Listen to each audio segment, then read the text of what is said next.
Boa noite a todas, boa noite a todos. Hoje nós vamos debater com vocês aspectos que correlacionam educação física, psicologia, prática esportiva e, dentro dessas interrelações, a autoconfiança.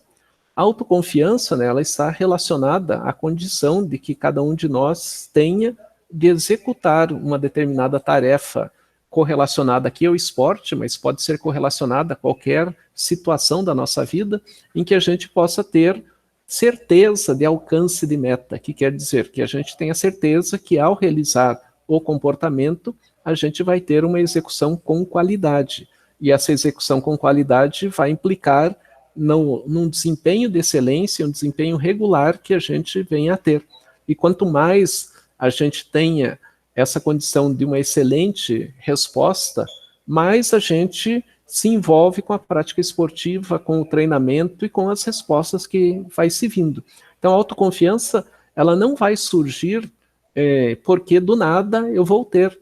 A autoconfiança, ela está relacionada ao treinamento. Então, não basta eu ter autoconfiança se eu não treino. Assim como se eu treinar e ficar inseguro, a condição é que muitas vezes eu não vou ter um reconhecimento em termos da qualidade que eu venha a apresentar. Muitas vezes, a pessoa, o esportista, no treinamento, ele se sai muito bem. Mas quando ele vai para a competição, a pressão da competição faz com que ele não tenha um nível de rendimento adequado e ele se torne inseguro em relação ao movimento que ele deveria realizar e a qualidade do movimento, por exemplo. Então, um dos elementos que a gente percebe como que se dá a compreensão em relação a o modo como o indivíduo encara todo um processo de prática esportiva, a gente encontra especialmente nas entrevistas. Nas entrevistas é que as pessoas vão relatar sobre o resultado da competição da qual eles participavam. Então, se for de um jogo, ao final do jogo, a pessoa vai dar a entrevista e vai dizer: tivemos sucesso porque agimos conforme treinamos, estudamos o adversário, percebemos os seus pontos fracos, e com isso investimos em tudo aquilo que foi treinado na aplicação durante o jogo. Ou ao contrário, nas entrevistas a gente vai encontrar as pessoas lamentando o resultado, dizendo que esperávamos um resultado melhor, o treino que foi estabelecido não implicou na aplicação de modo adequado, o adversário conseguiu dominar o jogo, a competição, e com isso a gente não manteve todo um processo de controle e adequação. O que quer dizer, né? Que na entrevista o que sobressai é relacionado ao sucesso ou ao fracasso dos indivíduos em termos do desempenho que se esperaria deles na relação da prática esportiva, ou seja, se os indivíduos conseguiram executar a tarefa motora de forma adequada. E com isso, se eles conseguiram executar a tarefa motora com precisão. E esse elemento se torna um elemento central na realização da atividade motora e na boa execução da tarefa que o indivíduo poderia vir a ter. Essa condição, ela está relacionada também, da autoconfiança, ao trabalho mental que o indivíduo veio ou não a fazer para a execução da tarefa motora. E isso pode implicar diretamente no resultado, na consistência do resultado que o indivíduo poderia vir a ter. Um outro elemento, né, que se sobressai dentro dessas declarações, dentro das afirmações, levam em conta como que o indivíduo entende todo o processo de autoconfiança e como correlaciona todo esse processo. Então, por exemplo, Trevor Hoffman, um atleta de beisebol lá dos Estados Unidos, né, famoso lá nos Estados Unidos, em relação à autoconfiança, ele dizia assim: confiança é tudo. Se você começar a duvidar de si mesmo, com certeza cometerá muitos erros. Então, para ele, a condição do sucesso estava correlacionado a não ter dúvidas sobre o seu desempenho. E ao contrário, eu tenho certeza que eu vou fazer bem feito. E esse condicionamento mental, esse treinamento mental, implicava na boa execução da tarefa motora por parte do atleta, e com isso o atleta apresentava um bom rendimento, um rendimento de qualidade em termos do que se esperaria da tarefa motora. Um outro jogador mais conhecido entre nós, Tiger Woods, do golfe, ele dizia assim, a coisa mais importante é acreditar que você pode vencer cada torneio. Muitos caras não têm isso. Então, a característica que o Tiger Woods argumentava de que, quando ele ia para os torneios, ele tinha noção de que, se ele está no torneio, ele pode vencer. E ele fazia todo um treinamento mental para que isso se realizasse. E, ao mesmo tempo, ele percebia outros atletas do golfe com qualidade técnica que muitas vezes não tinham essa percepção de poder conquistar uma vitória, de poder conquistar um resultado. E com isso, os atletas se inibiam dentro do processo de treinamento e do trabalho motor, como ele poderia vir a ocorrer. Um outro atleta muito conhecido por parte de nós, Roger Federer, né, que até bem pouco tempo estava entre os primeiros aí das competições de tênis, do ATP. O Roger Federer, hoje, né, ele não compete em todos os grandes slams, por exemplo, né, ele não participa de todas as competições do tênis. Hoje ele diz, eu só participo daqueles que eu tenho interesse. Ele faz todo um treinamento diferenciado, voltado para essas competições, mas não para todas, porque ele já tem toda uma estrutura de vida organizada, e também porque, pela idade avançada, ele não teria condições físicas de estar em todas as competições. Mas na fase em que o Roger Federer foi o número 1 e se destacou aí nas competições, ele dizia assim, acredito muito em minhas capacidades. Há também muita confiança pela minha história nos últimos anos. Desenvolvi esse sentimento em pontos importantes que me permitem vencer repetidamente. As coisas agora acontecem de forma automática. Então, Federer, basicamente, o que ele está dizendo? Que quando ele começou no tênis, com todo o treinamento, com toda a preparação física e mental, ele se deparava com os jogos, e à medida que os jogos foram acontecendo, ele foi superando seus erros, suas dificuldades, e entendendo melhor os adversários durante as competições e jogos. Com isso, Roger Federer foi aperfeiçoando sua técnica. E essa técnica foi dando a ele cada vez mais confiança. E essa confiança fez com que ele percebesse quais são os pontos fortes que ele vem a ter, aplicar todo um treinamento nesses pontos fortes e treinar os pontos fracos. E quando ele argumenta, né, que as vitórias aconteciam de forma automática, na verdade não era de forma automática. Por quê? Porque ele continuava treinando, ele continuava se preparando, tanto do ponto de vista técnico quanto do ponto de vista mental, para se preparar para cada adversário. E uma das coisas que se faz no tênis é todo um treinamento, toda uma organização de tarefa motora, de atividade motora, que esteja vinculada ao enfrentamento de um determinado atleta. Então, se o Roger Federer fosse jogar com o Guga, era um treinamento específico pelas características do Guga. Se ele fosse enfrentar o Nadal, ele se preparava de um outro modo para enfrentar esse atleta. Ou seja, esse automático ele está relacionado que, como Roger Federer enfrentava muitos atletas, os mesmos atletas em diferentes competições, ele foi aprendendo a entender como que esses atletas jogavam e como que ele deveria jogar em relação a eles para obter bons resultados.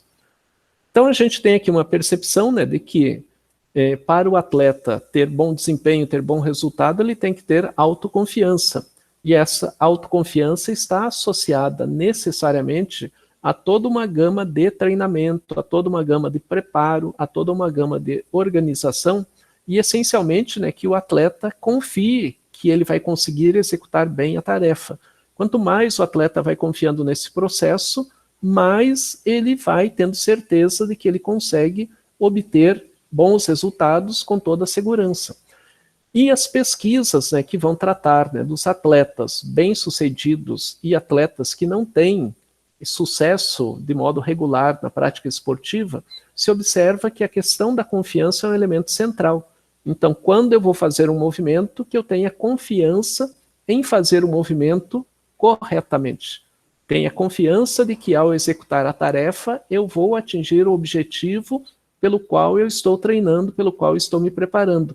E esse é o elemento central que que os atletas devem levar em consideração quando pensam como reagir num determinado jogo, numa determinada competição, para que a execução da tarefa seja a melhor possível. E sendo a melhor possível, que o atleta atinja, alcance os seus bons resultados. Então, confiança envolve certeza. Então, quanto mais o atleta treina, quanto mais ele executa a atividade motora, né, independente do esporte em si, mais o atleta vai tendo certeza de que ele pode ter bons resultados. E tendo bons resultados, ele vai se tornando cada vez mais qualitativo no exercício da tarefa motora.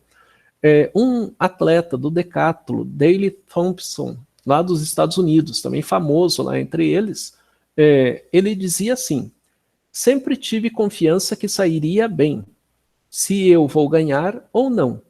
Tenho dúvidas, mas quando falta uma semana ou 10 dias para o evento, todas desaparecem. Nunca entrei em uma competição com alguma dúvida. Sempre tive confiança de me esforçar 100%. E ao final do dia, penso que, independentemente de onde eu chegar, não posso fazer mais do que tentar o máximo. Então, para ele, né, ele dizia que quando estava se aproximando uma competição, a característica era de que ele ficava ansioso, ficava inseguro, não sabia muito bem como agir numa situação ou outra, mas quando se aproximava, né, 10 dias, uma semana da competição, essas dúvidas, se ele se sairia bem, se aquilo que ele está treinando é adequado para a competição, ele deixava de lado. E ele começava a focar na competição, que é uma lei do estreitamento de foco, né? Foco na atenção para o máximo alcance de certeza da meta. Ou seja, quanto mais eu foco na atenção, menos dúvida eu venho a ter, e com isso eu vou constituindo toda uma relação de certeza na execução da tarefa motora. E à medida, né, que ele vai para a competição, que ele caracterizava: vou me esforçar 100% e vou fazer o máximo para chegar na melhor colocação possível. E na maior parte das competições de decátulo que ele veio a participar, ele conseguiu bons resultados, ele conseguiu desenvolver a tarefa motora com toda a adequação possível, né?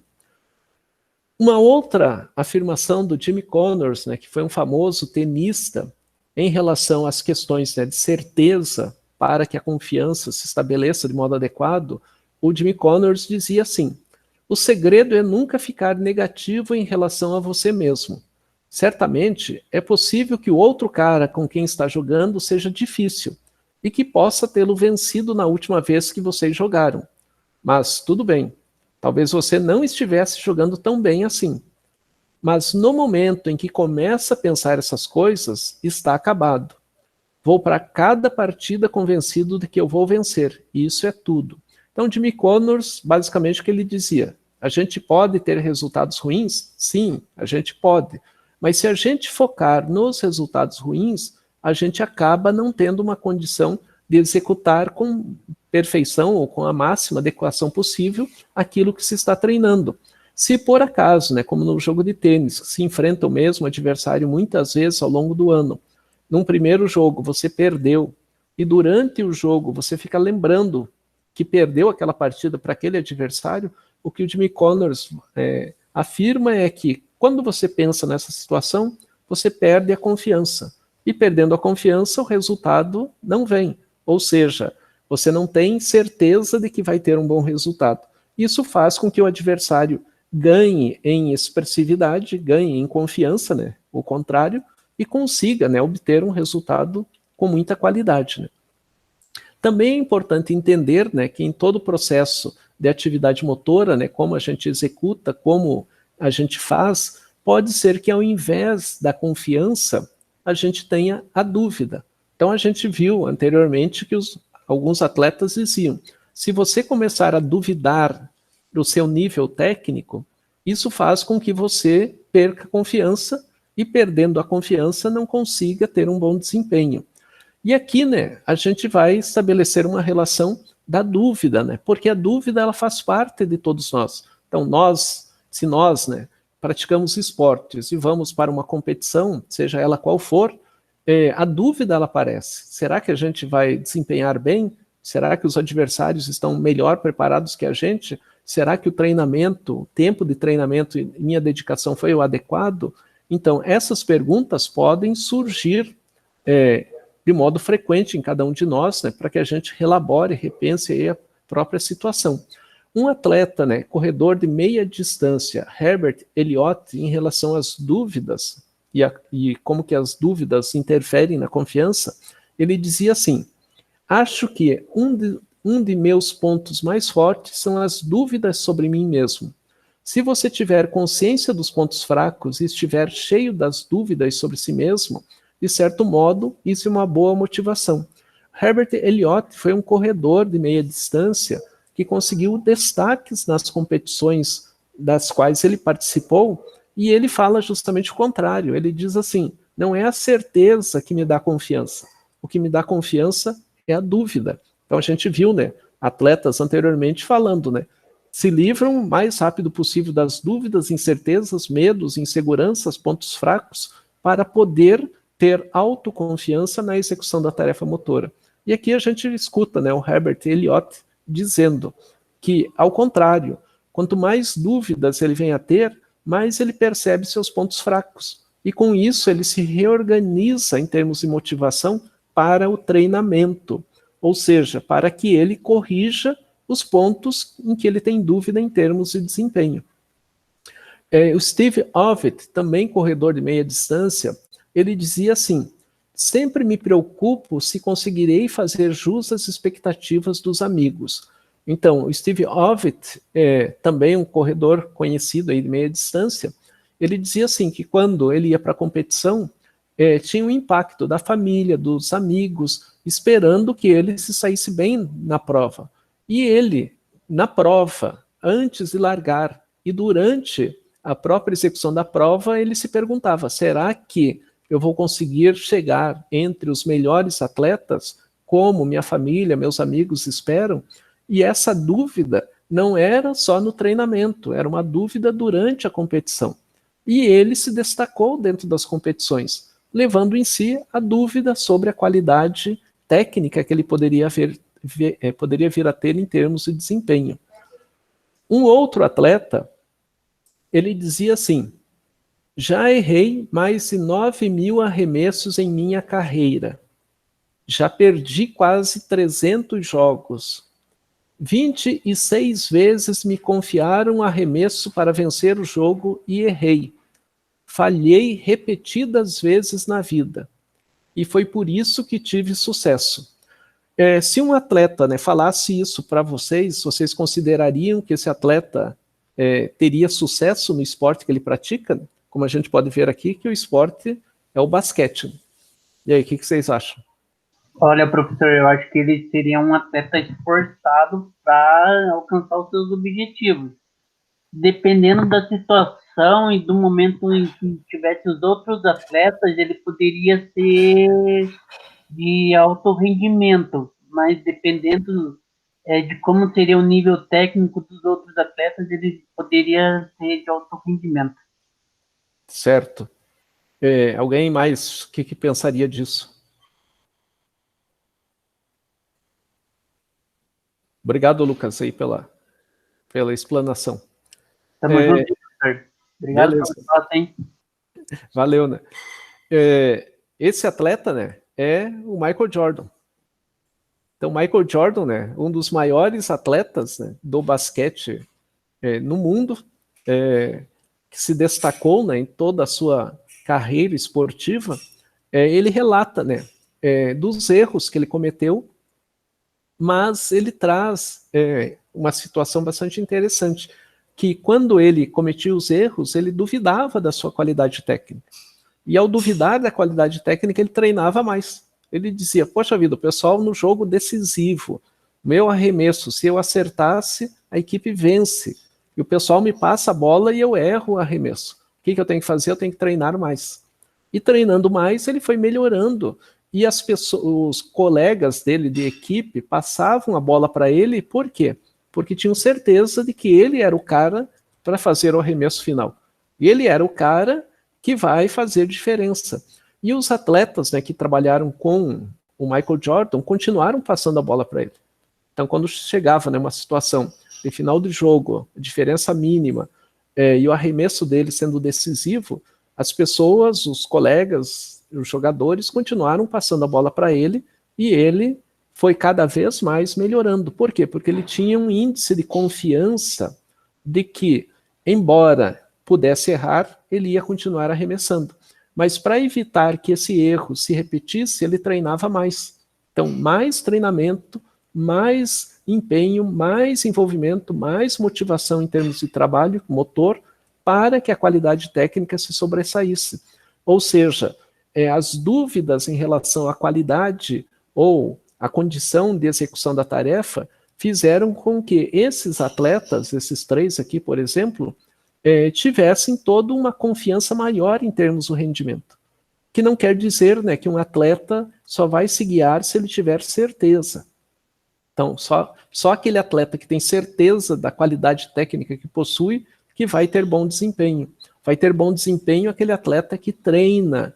E esse treinamento é que vai dando confiança, mesmo que o indivíduo erre. Então, errou uma vez, o que eu tenho que fazer? Treinar mais vezes. Pegando um exemplo no esporte mais conhecido por nós, que é o futebol. Então, num jogo, numa competição, eu vou bater um pênalti e erro, o que eu tenho que fazer? Eu tenho que treinar mais a cobrança de pênalti. Treinar com mais rigor. A gente pegando o exemplo, no basquete, quando tem o arremesso livre, que não é um arremesso fácil, né? Quem de vocês aí já tentou fazer o arremesso, né? Não é uma coisa, a gente pega a bola e lança lá e já cai. Tem que treinar muito, e esse treinamento tem que ser constante para que o atleta tenha bom desempenho. Se ele não treinar, o desempenho não vai ter. No futebol, por exemplo, né, os atletas teriam que treinar com rigor, cobranças de falta, cobranças de escanteio, cobranças de pênaltis, para poder ter resultados adequados. E seria, né, o treinamento a causa que provocaria o bom rendimento nos atletas. E não uma condição de que, na hora do jogo, a gente vê como é que faz. Mas teria que ter treinamento. Por exemplo, no vôlei, o saque é treinamento. Os atletas treinam para executar da melhor maneira possível o saque. Os atletas não ficam fazendo outras atividades para, na hora do saque, lá ver o jeito que vai bater, né? Por exemplo, na bola. E é importante que a gente defina, né, a autoconfiança, né? Porque a autoconfiança, ela vai fazer com que a gente se sobressaia em relação àquele que tem menos confiança em torno do seu desempenho, em torno da sua qualidade técnica, em torno do seu rendimento. Então, basicamente, né, os psicólogos que atuam no esporte, eles vão dizer, né, que a autoconfiança está relacionado entre o comportamento que eu tenho para obter sucesso em relação àquilo que eu estou desejando como resultado final. Esse comportamento, ele significa que o indivíduo, para ter o elemento desejado na boa execução da tarefa motora, precisa treinar. Então, esse treinamento é que faz com que o indivíduo tenha qualidade. Também a autoconfiança, ela pode estar dentro de um processo de recuperação de lesão que o indivíduo vem a ter.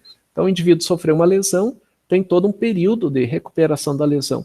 Para que ele tenha uma boa recuperação, ele tem que se dedicar ao treinamento, se dedicar à recuperação, se preparar de forma adequada para que a lesão, no caso a lesão, seja superada. Então não é o atleta sofrer uma lesão, ficar esperando passivamente que a lesão se cure, que os outros façam intervenção. Não é ele que tem que treinar, ele tem que fazer todos os exercícios e atividades orientados ali por um fisioterapeuta, por exemplo, para que ele possa superar a lesão e não esperar que ela vá automaticamente sendo superada. E para ter um bom nível técnico, o atleta tem que estar regularmente treinando. Então, aquilo que eu desejo em termos de um comportamento de qualidade tem que estar associada ao treinamento. Se eu não treino, vai ficar só no desejo. Então não vai se realizar. Pode ser que ocasionalmente, uma vez ou outra, o atleta consiga ter um desempenho fantástico, né? Mas se ele não treina, esse fantástico vira o eventual. Então, voltando no exemplo, né, do basquete, via de regra, os atletas jogam muito bem.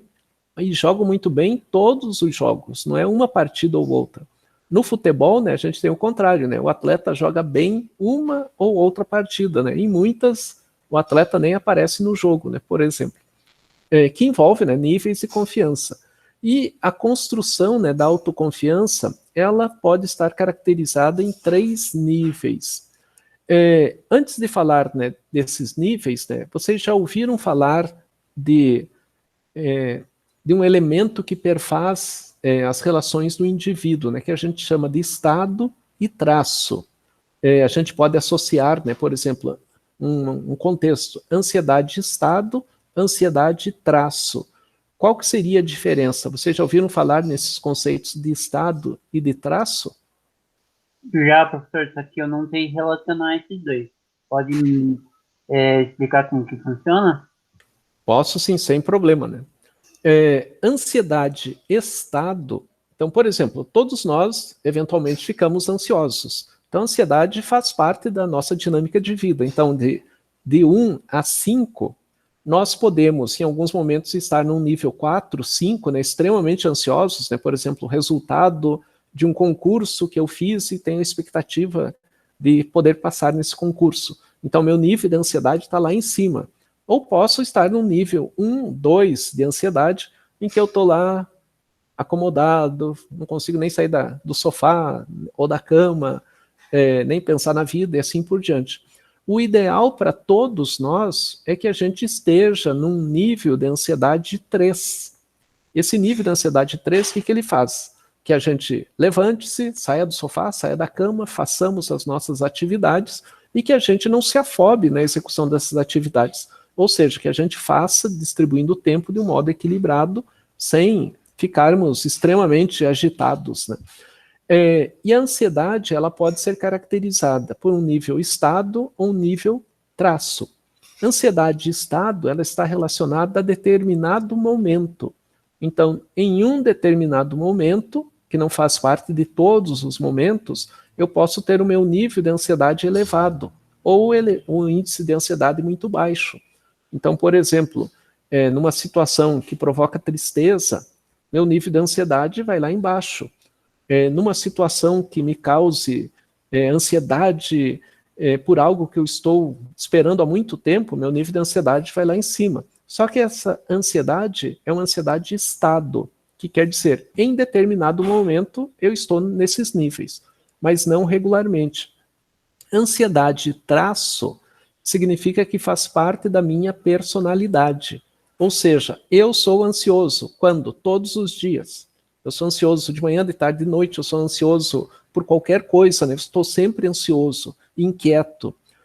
Ou meu traço de personalidade pode caracterizar-me que eu sou sempre alguém na baixa. Ou seja, eu demoro para levantar da cama, eu demoro para sair do sofá, eu demoro para fazer uma atividade, eu sempre estou num ritmo extremamente lento. E pode ser um traço de ansiedade do indivíduo ele estar nesse nível equilibrado. Ou seja, mantém-se o máximo possível equilibrado, né? Faz as atividades em conformidade, assim por diante. Então, esses 2 níveis, né, também se aplicam à autoconfiança. Então, nós temos um nível de autoconfiança instável, que é o nível estado, né, estado de autoconfiança, que é como a gente se sente no momento. Então, nesse momento, qual é o meu nível de autoconfiança? É baixo, é alto, é moderado, equilibrado? E a gente entende, né, que o estado de autoconfiança do indivíduo, né, se está muito baixo, ele não consegue desempenhar a tarefa com adequação. Se está muito alto, ele não consegue fazer a atividade com adequação. Claro que o nível de autoconfiança alto é melhor do que o baixo, mas o nível adequado de autoconfiança é o moderado. Nem para mais, nem para menos. Professor, Oi. Eu gostaria de compartilhar aqui que nesse último mês eu fiz consultas com um psicólogo, né? Por conta disso daí. E agora que você falou que eu me lembrei, o meu nível de agitação, ele não me definiu como ansioso, mas ele disse que eu era muito agitado, é muito alto. Então, em uma tarefa que eu desempenhe bem, eu faço pela metade, porque eu sei que eu vou desempenhar bem de qualquer jeito, entende? Aí eu fui trabalhando isso daí e vi como que eu posso melhorar no esporte, assim, sabe? Porque tava acabando comigo, na verdade. Exatamente, né? Muito bom. Porque quando o nosso nível de autoconfiança está muito alto, né, a gente acaba perdendo o foco. Porque a gente sabe que vai desempenhar bem. Só que eu não levo em conta que o adversário pode desempenhar bem também. independentemente de quem seja o adversário, né? Então, muitas vezes a gente diz, esse adversário é muito fraco. Então, eu tenho nível técnico superior a ele e vou passar por cima. Eu acabo perdendo o foco de aplicar todo o treinamento e a regularidade do treinamento para ter um bom desempenho. E eu tenho que ter um nível moderado porque eu fico atento. É só pegar um exemplo assim. As pessoas cometem erros, na maior parte das vezes, né, pegando o exemplo de acidentes no trabalho, em uma atividade que elas dominam muito bem. Então a pessoa domina a atividade e por dominar a atividade que ela perde o foco, se distrai. Diferentemente daquele que está aprendendo. Aquele que está aprendendo está de olho em tudo, está concentrado ali para fazer certo. Mas depois que aprende a fazer bem, a pessoa se distrai. Como, por exemplo, um carro. No início, né, a pessoa fica onde que está o botão daqui, onde que troca a marcha ali, como que liga o carro, a luz, etc. e tal. Posteriormente, quando a pessoa domina a tarefa, com um nível de confiança muito elevado, ela se distrai facilmente. E aí ela comete os acidentes, né? Então, o nível estado de autoconfiança, ele é instável, porque ele pode mudar, né? Que é hoje, pode não ser amanhã, o que foi de manhã pode ser diferente da noite, e assim por diante. O nível estado é o traço de autoconfiança, que quer dizer, faz parte da personalidade do indivíduo. Agora a gente pode dizer assim, então tem pessoas que são estáveis e outras que são estáveis. Sim, isso é verdadeiro. Mas existe um outro elemento que é o cultural. E o cultural significa como que a gente aprende a termos uma condição de autoconfiança e também de ansiedade de modo equilibrado. Que quer dizer, se a minha personalidade, o meu jeito de ser, eu sou mais lento, muitas vezes duvido da minha qualidade técnica, isso faz parte da minha personalidade, não só para o esporte, para como outras atividades, significa que eu posso aprender, pelo viés cultural, a transformar a minha personalidade. Por quê? Porque a personalidade não é algo imutável. A personalidade vai se transformando ao longo da vida, assim como a gente, né? É só lembrar, né, que todos nós fomos bebês, todos nós tivemos 5 anos de idade, todos nós tivemos 10 anos de idade e hoje nós somos pessoas adultas.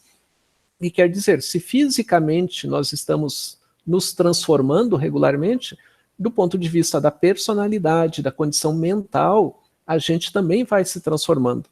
E o viés cultural é onde o professor de educação física, o profissional de educação física, vai atuar junto ao atleta, orientando o atleta para que ele aprenda a ter toda uma condição de personalidade transformada em relação às atividades das quais ele participa, fazendo com que esse nível de equilíbrio em termos da autoconfiança se torne uma autoconfiança traço, ou seja, que faça parte da personalidade do indivíduo. Então, nós podemos aprender, através de técnicas e treinamento físico, mental, a dominarmos a atividade motora e aprendermos a ter toda uma ação regular, estável.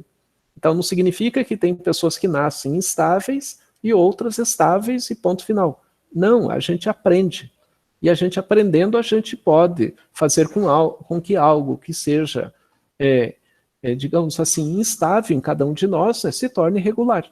E a gente tenha, né, uma característica de traço predominante, porque eventualmente a gente pode ter um nível de instável, né? Eventualmente a gente pode, mesmo estando equilibrados, né, moderados na nossa autoconfiança, pode ter uma situação ou outra que nos desequilibre, né?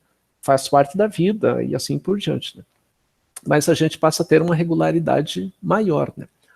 Tem um conceito, né, também muito abordado, correlacionado a como o indivíduo lida com a atividade motora, que é vinculado especialmente às chamadas profecias autorrealizáveis, que quer dizer, né, antes da execução da tarefa, a gente já diz, né, seja para nós mesmos ou para um atleta, o que vai acontecer com ele, né? Então, a gente antecipa o resultado. Normalmente, essas profecias, elas se qualificam no sentido, né, de demonstrar que o atleta não vai conseguir executar bem seu desempenho, né? Então, por exemplo, a gente diz, se você não treinar de modo adequado, você vai errar.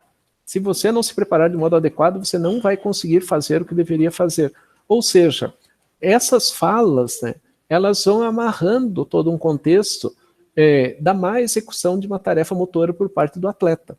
Então, ao invés, né, da gente falar do aspecto negativo, se o indivíduo não fizer isso, não fizer aquilo, ele vai fazer errado, especialmente quando estiver no seu momento competitivo, a característica é de que, ao invés de destacar, né, então, é como muitas vezes se fala para as crianças, né, se você não estudar, você vai ser um vagabundo.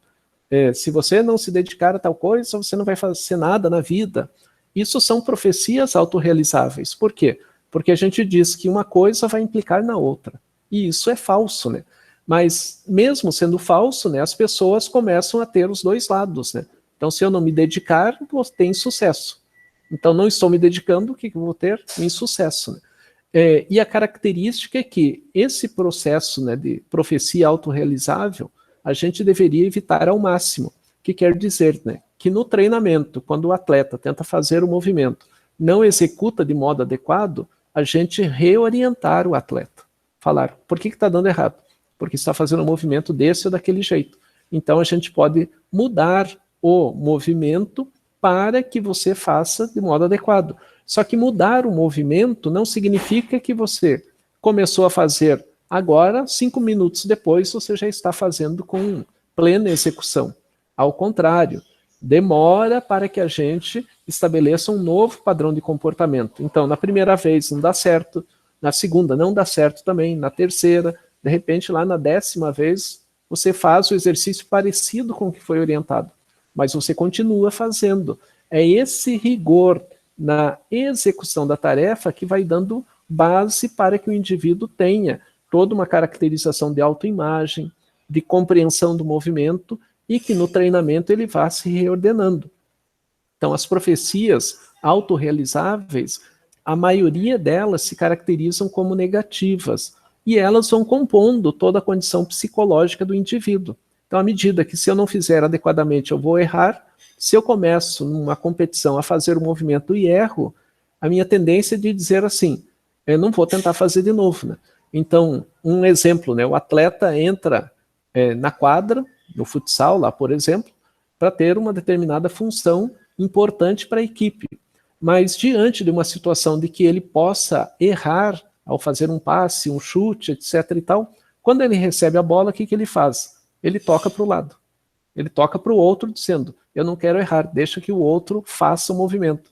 Então, eu faço toda uma situação, mas eu abandono a tentativa de executar a tarefa motora a partir de toda uma situação de treinamento. Então, eu tenho que treinar e tenho que arriscar. Essa é a condição da prática esportiva. Quanto mais o indivíduo arrisca, mais ele pode ter a condição de fazer bem feito. Claro que esse arriscar tem por base treinamento. Tem que treinar, tem que ter foco, tem que ter concentração, tem que ter equilíbrio, e com isso o indivíduo vai reordenando toda a função para ter toda uma condição de agir de modo adequado. Agora, se o indivíduo erra uma vez, e errando uma vez, quando tem um segundo momento, ele abre mão de tentar nesse segundo momento e passa para o outro, significa que esse atleta está perdendo a confiança na qualidade técnica que ele apresenta. Pois, devido às situações, né, ficou muito ansioso, ficou inseguro, ficou com medo, ele não tenta de novo. E por não tentar de novo, vai perdendo a qualidade técnica. Então a confiança, né, como diria lá o Michael Jordan, se eu errei, eu vou treinar mais para não errar. Mas eu vou continuar querendo decidir. Eu vou continuar querendo ser protagonista do jogo, da competição, da tarefa motora. Tem um atleta aqui chamado Roger Gilbert Bannister, atleta de meia distância. Se vocês forem aí na internet, vocês vão encontrar sobre ele. Alguém quer dar uma olhada aí? Quem foi o Roger Gilbert Bannister? Além de ser um atleta de meia distância? Dê uma olhada aí na internet aí para me responder.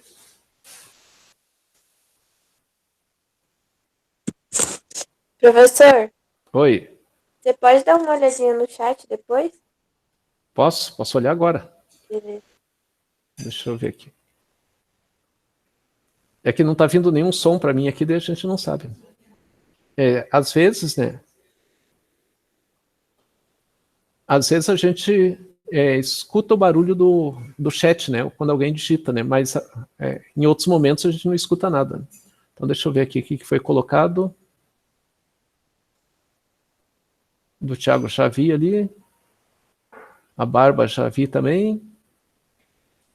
A prova já vimos. A Mayara falou que acertou. O valor de cada questão era 0,5. A prova toda valia 10. Né? Ou melhor, a prova toda valia 5, né? E 0,5 cada questão. E a última questão, né? A objetiva era 0,2 para a questão objetiva e 0,3 para a justificativa, né?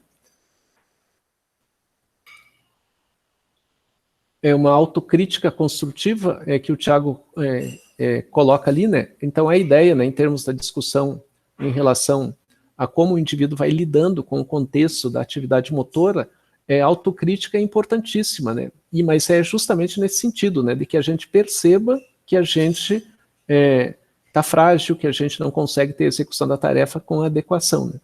A Mayara falou que o chat nunca é ouvido, né? Que nem sempre, né, aparece o som aí para a gente, né? E o Lucas traz o exemplo aqui, né, da situação do Flamengo, né, que ganhou que perdeu, né, para o Independiente del Valle por 5-0, né, na Libertadores. Né? Então, muitas vezes, você se julga tão superior, né, que deixa de lado, né, a atenção e o insucesso acaba surgindo, né, acaba aparecendo. Então, alguém chegou a ver aí sobre o Roger Bannister ou não?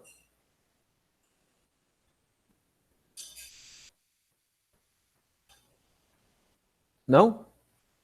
Então, vou falar um pouquinho sobre ele aí para vocês. Né? Então, Roger Bannister, né, ele foi um atleta aí de meia distância e tinha uma situação assim bastante interessante. Lá em 1954, até esse ano, se considerava que era impossível um atleta correr uma milha. Né? Uma milha, né, basicamente, né, 1 quilômetro e 610 metros, né, arredondando.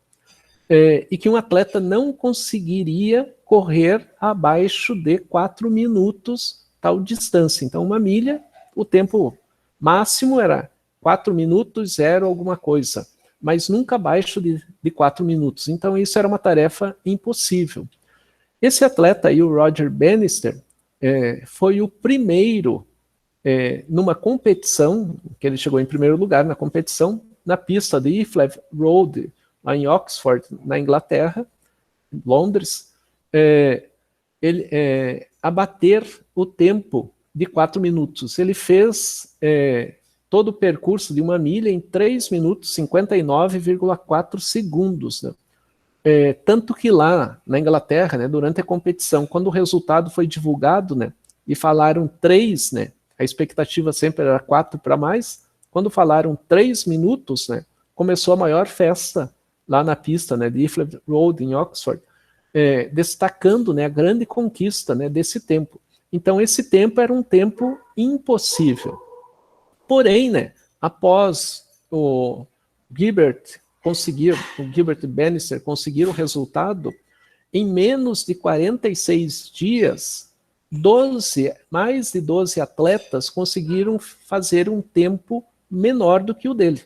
Então, o tempo impossível, né, abaixar de 4 minutos. Quando ele conseguiu, mais de 12 atletas quebraram o recorde do Roger Bannister. Ou seja, ele ficou famoso por quebrar a barreira dos 4 minutos, mas o seu recorde durou pouco tempo. Né? E logo, na sequência, né, os atletas foram melhorando cada vez mais em termos de desempenho. E a pergunta que a gente poderia fazer, né? De repente, todos os atletas se tornaram mais rápidos ou começaram a treinar mais para ter melhores resultados? E a resposta é não. Não foi isso, né? Os atletas, do nada, não ficaram mais rápidos.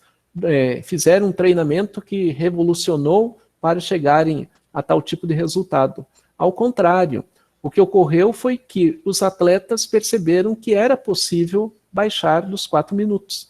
Ou seja, que ele fez o que era anteriormente considerado impossível, os atletas se condicionavam a própria condição. Então, a gente vai fazer 4 minutos e alguma coisa. Quando esse tempo foi quebrado, os atletas começaram a dizer, é possível fazer com menos de 4 minutos.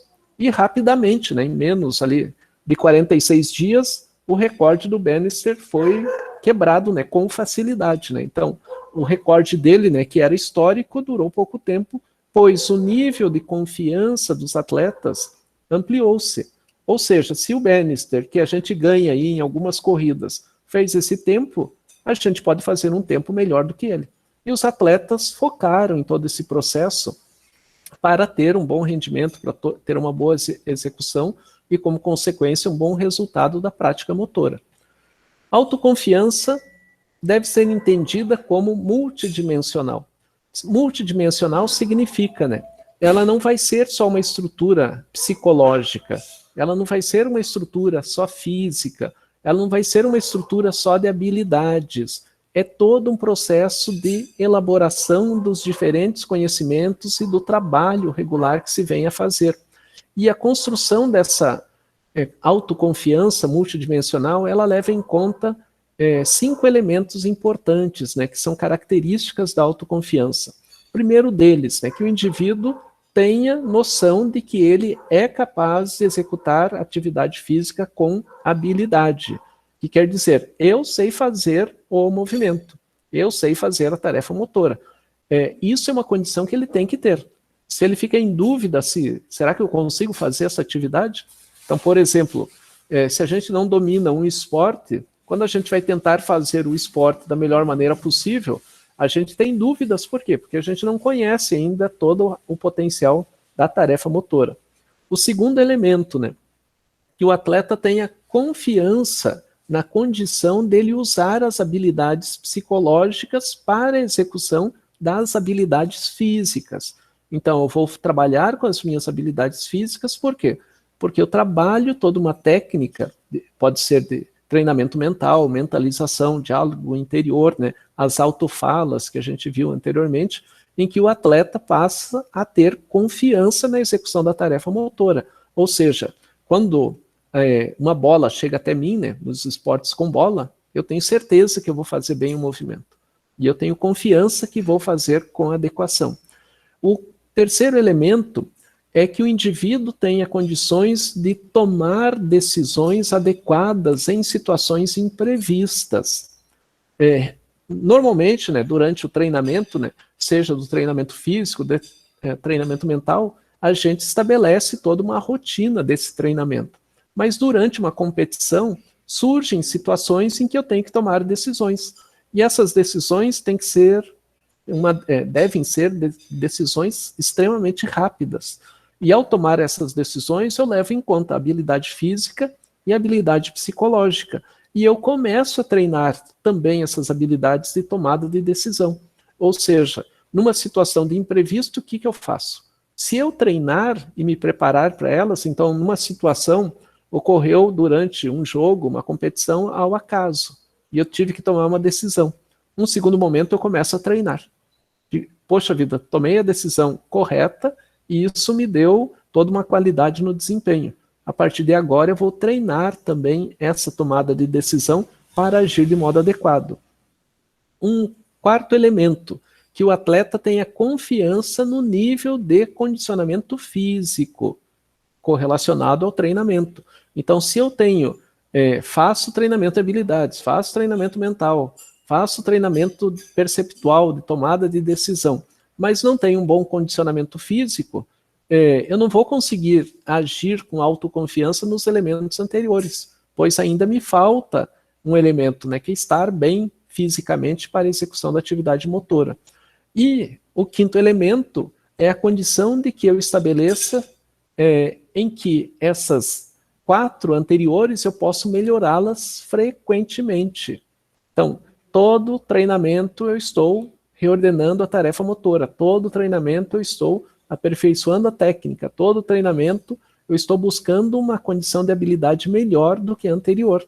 Então, o quinto elemento é, eu tenho potencial para melhorar, e eu vou me preparar nesses 4 elementos anteriores para que eu mantenha um nível de performance, de desempenho adequado. Ou seja, O rigor deve ser algo frequente. E esse rigor vai dando a cada um de nós, né, caso a gente trabalhe com atividade motora, mas vale também para a vida, né, de modo geral, cada vez mais autoconfiança. E essa autoconfiança, ela traz benefícios a cada um de nós. Quais são esses benefícios, né? Primeiro, que a gente passa a ter emoções positivas. Ou seja, em situações de pressão, eu paro, penso e tomo decisão. Isso não significa que eu tomo decisão demoradamente. Significa que eu aprendi a tomar decisões equilibradas e rapidamente. Isso vai me dando cada vez mais qualidade na execução da tarefa motora. Também, a autoconfiança vai fazendo com que eu tenha um foco de atenção e concentração naquilo que eu vou executar em termos de tarefa. Ou seja, seja no treinamento, seja na competição, não vou ficar distraído pensando na vida. Ao contrário, eu vou me focar naquilo que eu tenho que fazer, como eu tenho que fazer, para que o desempenho seja o mais adequado possível. A confiança, a autoconfiança também, né, ela vai estar correlacionada às metas, aos objetivos que eu tenho a partir da prática esportiva, né? O que eu quero com esse treinamento? O que eu quero com o preparo do dia a dia? Então, eu tenho uma meta, eu tenho um objetivo, e isso vai focando naquilo que eu quero. Ou seja, eu vou estabelecendo um caminho de modo adequado. Ou seja, quanto mais autoconfiança, mais concentração, mais entendimento eu tenho daquilo que eu pretendo fazer do modo mais adequado possível. A autoconfiança, ela também traz ao indivíduo a condição de que quanto mais eu me esforço, mais próximo eu estou das conquistas. Quanto mais eu me dedico, né, ao treinamento físico, treinamento mental, treinamento de habilidades, o treinamento de condicionamento, o treinamento perceptivo, mais eu vou percebendo que o meu objetivo está mais próximo. Pode ser que ocorra algum problema no caminho? Pode ser, mas o que diferencia dois grandes atletas ou dois grupos de excelentes atletas é o nível de esforço, concentração, persistência e calma. Isso faz uma diferença fantástica em termos dos resultados que o atleta possa vir a ter. Também em relação aos benefícios da autoconfiança, nós podemos ter, né, em termos de elementos, situações que possam dar ao indivíduo, né, toda uma certeza de alcance de uma determinada meta, pois a autoconfiança ela vai dando base para que o indivíduo se envolva nas estratégias ou mesmo nas táticas para que ele possa executar uma tarefa com a maior confiança possível. Ou seja, a gente vai estudar, né, formas de trabalhar a habilidade motora e a gente vai se dedicar para que a meta seja atingida com a maior certeza possível. Também, a autoconfiança, ela faz com que a gente tenha segurança psicológica. O que é essa segurança psicológica? Quando algo que a gente se preparou, se dedicou, na hora de executar, dá errado, ao invés da gente se perder, né, pelo erro, dizendo, poxa vida, todo aquele treinamento não adiantou nada e agora estamos perdidos, né, que se tenha o contrário, né, se algo dá errado, que haja toda uma condição, né, pelo trabalho com autoconfiança, de se reverter a situação negativa para uma situação positiva. Ou seja, o indivíduo mantém todo um equilíbrio que vai diretamente afetando o seu desempenho, a sua performance. Ou seja, à medida que a autoconfiança é trabalhado regularmente, a gente vai aprendendo a fazer com que a autoconfiança seja uma condição de traço, ou seja, que se amarre à nossa personalidade. E com isso a gente vai mantendo esse estado, essa condição, né, fugindo de uma autoconfiança estado que é momentânea, né, pode ser num dia, pode ser no outro, para trabalhar a autoconfiança em termos de traço, né? Então a gente mantém-se equilibrado mesmo em situações adversas ou situações inadequadas. Tem um conceito, né, muito conhecido aí chamado teoria do U invertido, que trata da autoconfiança, né, e seu nível ideal, seu nível adequado. Então a gente tem, né, em termos de rendimento, em termos de desempenho, toda uma característica, né, que pode levar o atleta a ter uma consistência maior na tarefa motora que ele execute, né. Vale para a tarefa motora, como eu disse para vocês, mas vale para qualquer outro elemento da nossa vida. Então, a teoria do invertido, ela demonstra, né, que o nível ideal é um nível mais equilibrado, né, que a gente vem a ter, né, que estabelece a confiança adequada. Quando a gente está pouco confiante, né, o nosso rendimento está aqui embaixo. Quando a gente tem excesso de confiança, nosso rendimento também vai lá para baixo. Então, o que a gente tem que manter? Né? O nível ideal, que é o equilíbrio, o foco, o treinamento, todo o preparo que nos dê condições de mantermos a busca por um resultado, por uma conquista, por um bom desempenho. Que quer dizer, né, que a autoconfiança ela acaba sendo determinante para um desempenho adequado ou inadequado por parte do indivíduo. Mas é fundamental destacar, né, ter só autoconfiança não faz com que a gente supere níveis técnicos frágeis que a gente venha a possuir. Né? Se eu sou incompetente na execução de uma atividade motora, né, como que a minha autoconfiança de que eu vou fazer bem vai ter o resultado de fazer bem?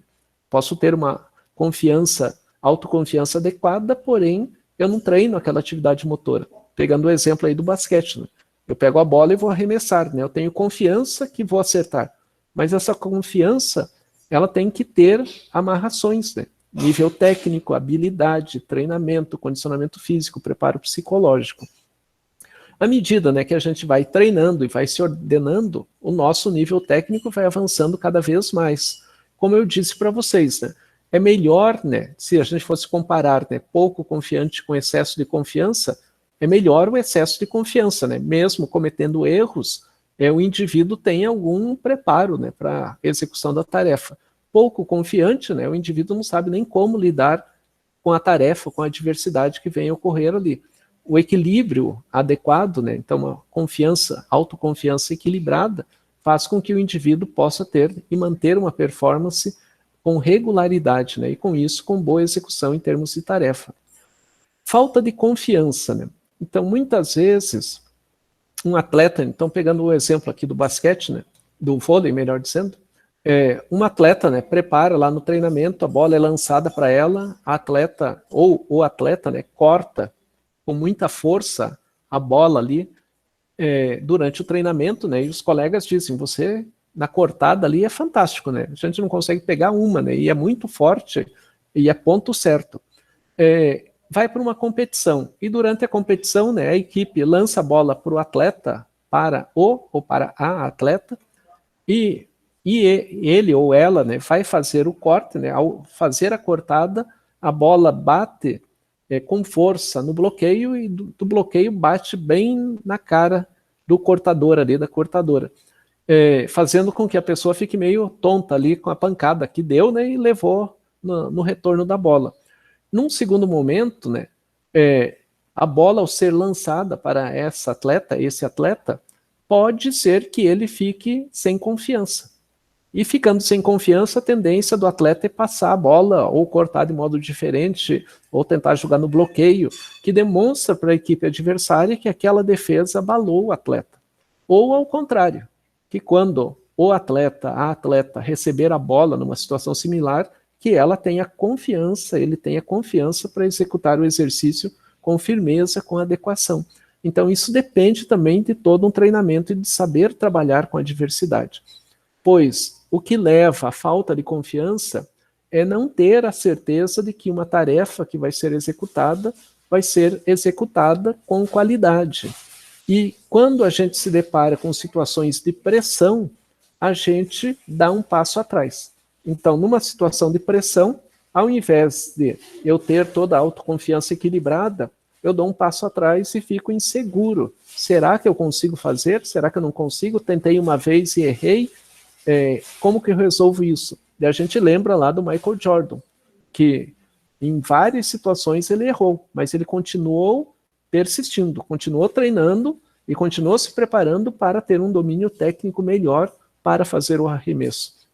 E nesse exemplo aí que eu falei para vocês, né, o atleta, né, à medida que ele faz o movimento e ele se sinta inseguro no movimento, ele acaba, ao invés, né, de arriscar aquilo que estava treinando, passa a passar a bola, a jogar a bola no bloqueio, bater com menos força, e isso faz com que ele perca a eficiência que era a qualidade técnica do atleta. Então o atleta tem que estar preparado para essas situações, inclusive no treinamento. Então não é só o elogio que faz com que o atleta apresente um bom desempenho. É necessário, né, estabelecer situações para que no treinamento o indivíduo possa se reordenar em relação ao movimento. E muitas vezes, né, quando o atleta duvida da sua capacidade técnica e não treina para superar aquilo que ele duvida, o que vai ampliar nele é a ansiedade e também a indecisão, né? O que eu faço? Como que eu defino? Então, se eu percebo, né, que determinadas qualidades técnicas do que eu posso realizar não estão adequadas, não são boas, o que eu tenho que fazer? Eu tenho que treinar para melhorá-las. E não sentir a pressão da situação, não realizar um treinamento e esperar que a coisa passe, digamos assim, automaticamente. O que quer dizer, né? Quanto menos confiança a gente vem a ter, mais a gente apresenta vulnerabilidade. E essa vulnerabilidade provoca no indivíduo a perda do foco. Então, se eu não me preparo de modo adequado e não estabeleço autoconfiança naquilo que eu tenho que me concentrar, inclusive treinando para que as minhas deficiências não se sobressaiam, à medida que eu faço todo esse processo com regularidade, eu estabeleço todo um processo de melhora. Do caso contrário, né, se eu não faço isso, eu vou ficando mais frágil, mais ansioso, mais inseguro, mais indeciso e não sei como tomar uma decisão adequada mediante a situação do esporte, né? O excesso de autoconfiança, ele também pode atrapalhar toda a dinâmica do atleta em relação ao foco que ele acaba perdendo. Então, digamos assim, eu sei fazer tão bem a tarefa, eu tenho qualidade excelente, então, diante desse adversário aí, não preciso fazer muito esforço para vencer. Ao não se dedicar adequadamente, né, o que o atleta faz? Né? Ele perde o foco de atenção, o foco de ação. E com isso, né, todo o treinamento físico, todo o treinamento de habilidades motoras, todo o treinamento de percepção para tomar decisões adequadas, todo o treinamento psicológico acaba ficando no segundo plano, mesmo o treinamento físico. Então o atleta acaba falando, essa equipe ou esse adversário tranquilo. E a falta desse foco faz com que o adversário possa se sair melhor, né, e ter um rendimento mais adequado. Estar excessivamente confiante pode demonstrar que o indivíduo tenha fragilidades na execução de uma tarefa motora. Então a fragilidade acaba predominando, e não necessariamente a condição de que ele tenha um grande domínio técnico. Como num exemplo assim, né? Eu pego a bola de basquete e digo, joga para mim que eu arremesso. Mas eu não tenho treinamento, não tenho foco, não tenho preparo, o que vai acontecer? Eu só vou acertar se for o acaso. E se for o acaso, vai ser um acaso, porque não vai ter o segundo, o terceiro, não vai ser algo recorrente. A característica é que o que vai fazer ser recorrente é o foco do atleta naquilo que ele está treinando, naquilo que ele está se preparando. Quando esse nível, né, de excesso de confiança se amplia, o desempenho do atleta piora. Então, quanto mais tranquilo, porque esse excesso de confiança me deixa tranquilo. E ficando tranquilo, eu perco o foco. Eu acabo me distraindo. E ao me distrair, né, eu cometo mais erros, né, e o meu desempenho vai caindo lá embaixo. Quanto mais cai o desempenho, pior o rendimento do atleta como um todo, né? Isso pode ocorrer, né, em equipes, né, de primeira linha, de níveis excelentes, né, ou mesmo atletas, né, de níveis excelentes, né, que apresentam toda uma qualidade técnica, são badalados aí na mídia, mas na hora de executar a tarefa motora, com toda a adequação que se esperaria, muitas vezes o atleta acaba não tendo toda essa performance em termos de adequação. E com isso, né, se perde pelo excesso de confiança. Então a característica é que não é o excesso de confiança e não é a falta de confiança.